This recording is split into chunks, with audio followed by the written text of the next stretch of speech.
Welcome to my Square Enix E3 showcase, reactions, and recap. I'm going to get right into it, and definitely one of my highlights. Had to rock this shirt for it because I was just waiting for it. I'm going to talk about that as well. We got to see a brand new Kingdom Hearts 3, many other games as well that caught my attention, and I'm also going to talk about the other conferences. There's two conferences, well, three other conferences today. We got Ubisoft coming up within the hour. And then we have the PC gaming show. I don't know anyone else is going to probably cover that, but I'm going to actually talk about it and watch all the conferences. And then after that, the last conference for tonight, Sony at 9 p.m. So I'm going to get right into the games, and everything that I talk about is going to be listed in the description of the video for release dates and any other additional announcements for betas, if anything. So we kick off the show with Shadow of the Tomb Raider. This game looks so good. I never even played any of the Tomb Raiders again, just all of it in full. None of the older ones from the original PlayStation.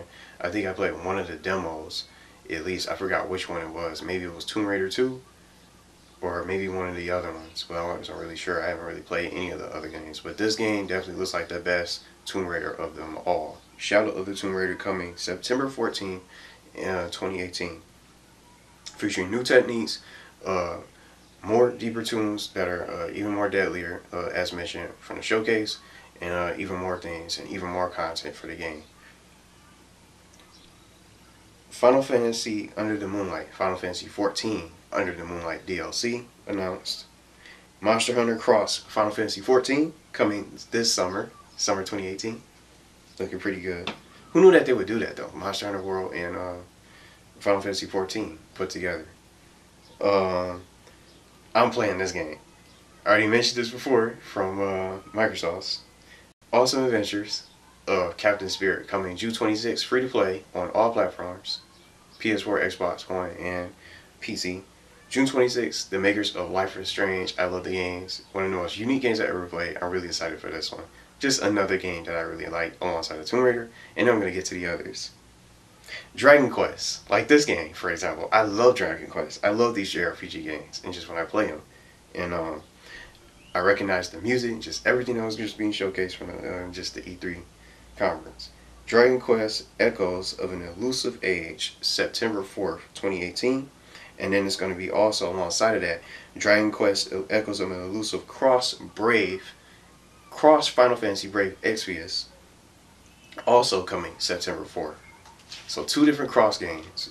Monster Hunter Cross, Final Fantasy 14, Dragon Quest Echoes of an Elusive Age Cross, Final Fantasy Brave Exvius. That was the mobile game. Babylon's Fall, a brand new game. This was something that they never really showcased, never even showed before. This looked pretty good. 2019. This game is from the makers of from Platinum Games. Nier Automata, as mentioned before from the previous conference, it's just a whole different edition. Become Gods edition. The next game, Octopath Traveler, another favorite. Just Cause 4, really excited for this, set for December 4th, 2018. And another brand new game alongside of Babylon's Fall, The Quiet Man. So we got to see a little bit of gameplay. I'm not sure what this was, but it looked really good from just the gameplay and the graphics. So they didn't really show too much. It was really quick, short and sweet. You can find out more about this game. I'm going to probably check it out this coming August. So that's not the release date, but it's going to be coming to PlayStation 4 and Steam. So look out for that if you're interested. The Quiet Man coming this August for more information. So maybe when they showcase it some more in August, maybe we'll find out a release date. It's probably going to be a 2019 title, if I were to guess. And then Kingdom Hearts 3 was the finale. I love this. This is what I just waited to talk about this. I've been waiting for this game for a while, and most people probably don't know about Kingdom Hearts. Kingdom Hearts is one of the most unique video games I ever played, and just also being a Disney lover and just liking Disney movies. And some people probably won't even admit and have the balls to admit that, oh, I don't like Disney movies or anything like that anymore. But still a kid at heart. I still love the Disney movies, and who knows what a game like this that also includes Final Fantasy characters alongside of Disney characters fighting alongside each other, and then all these other Disney Pixar movie characters running into one another and getting a chance to meet those different characters in each different world, different techniques, summons. I'm talking summons, techniques, different battle systems, different party members that you meet along the way. A great story, just lovable characters. Even if you're not liking the Disney characters, the plot itself sucks you in. You get into it, you enjoy the game for what it is. Even if just outside of the graphics, the story, and as you play through the game, the series, even if you have not played a Kingdom Hearts game before, and maybe this caught your attention, I definitely recommend just checking out one of the games, just playing either the first or the second one. The first one being my favorite of them all, from experiencing most of the Kingdom Hearts games all the way up till now. Kingdom Hearts 3, I'm so excited for this. We finally got a release date, January 29th, 2019, and even though it has been delayed, it makes the game, it's better for the game because it's going to make it look better, and all the other problems they might be having behind the scenes, I'm sure it's going to be difficult for the developers as they make this game and try to get it ready for January. And I'm happy because it's the first month of 2019. It's early 2019. So I'm satisfied with it. So even though it's not going to come out this year, unfortunately, I'm happy that we got more worlds showcased. Like, just let's talk about them real quick. Frozen, I never even seen Frozen, the Frozen movie before. And most people probably are complaining, we don't need Frozen. We don't need the Frozen world. And it's something different. It's something new. And it's also another part of the Disney Pixar movies. So I'm not even surprised that they added it. So it's definitely going to appeal to even more, a wider audience, I'm sure. They showcased the Simba summon, remember that?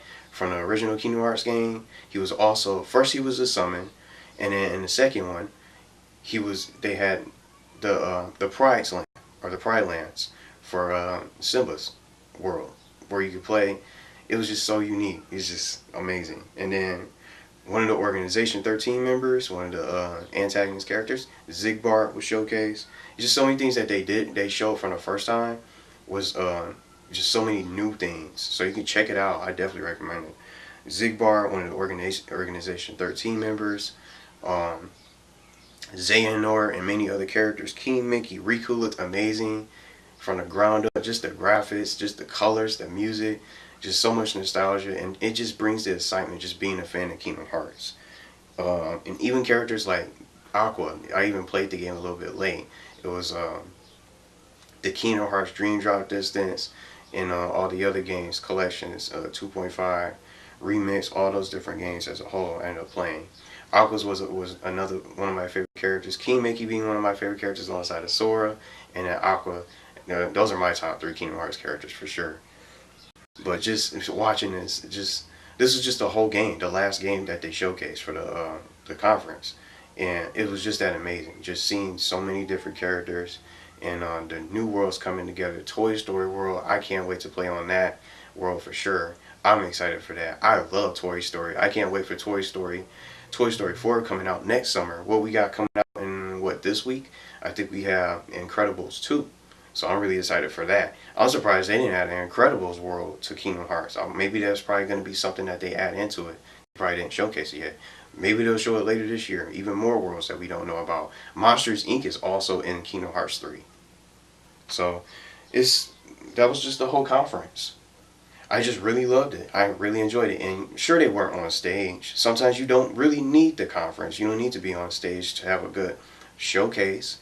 And one thing that they did differently, barely any talking, nothing but games, game after game. Show a game, go to the next one.